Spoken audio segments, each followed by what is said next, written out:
Kung if I try.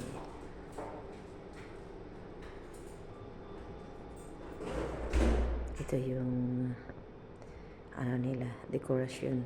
Every kung hipachoy, hindi talaga mawawala. I mean, every Chinese New Year, hindi mawawala tong ganitong oranges. Kasi good luck to sa kanila.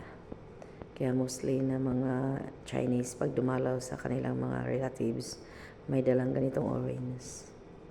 Orange. Yan. Tapos, yan, may bulaklak. Sa labi namin ito.